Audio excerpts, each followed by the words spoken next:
আমার ইউটিউব চ্যানেলে সবাইকে স্বাগতম জানাচ্ছি। আমি নিয়ার তোমাদেরকে স্বাগতম জানাচ্ছি। যারা তোমরা পার্কের চিপায় চাপাই যায় সারাদিন রোজা রাইখা পার্কের চিপায় চাপাই যায় ইফতারি করো মেয়ের হাত দিয়া। তোমাদের মনে হয় রোজা হইব? সারাদিন রোজা রাইখা নামাজ তো পড়োই না। পার্কের চিপায় যাও গার্লফ্রেন্ড লিয়া গার্লফ্রেন্ড লিয়া চকলেট খাও খাও। মনে হইতেছে তোমার রোজা হইব।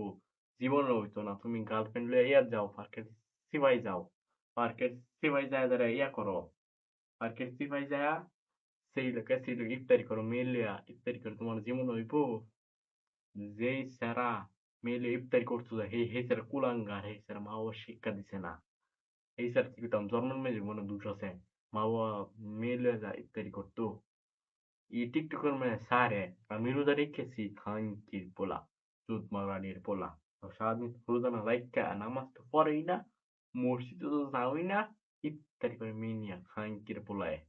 খাঙ্কির পোলা হ্যাঁ, খাঙ্কির পোলায় সারাদিন নামাজ কিন্তু একবার খাওয়াই দেয়। এইসব খাঙ্কির পোলা এইসব বান্দির পোলা রে বাইরে রোজা মায়ের দিন বকুল লাগে এইসব বান্দির পোলা রে, এইসব পোলা রে বাইরে ঠিক করে কাম খাঙ্কির ছেলেরা পার্কের চিপায় চাপায় যায়। আর আপা আর আপু তোমরা তোমরা ভালো হইতা না? তোমরা আল্লাহ ডরাও না? তোমরা মরতা না? তোমরা কি সারা জীবন বাঁচতে থাকবা? তোর ইটা করো কেন? কোনো সুযোগ আছে, ভালো যাও গা। পার্কের চিপায় চাপায় যাইও না, যায়া নিজের ভবিষ্যৎ খারাপ করো না।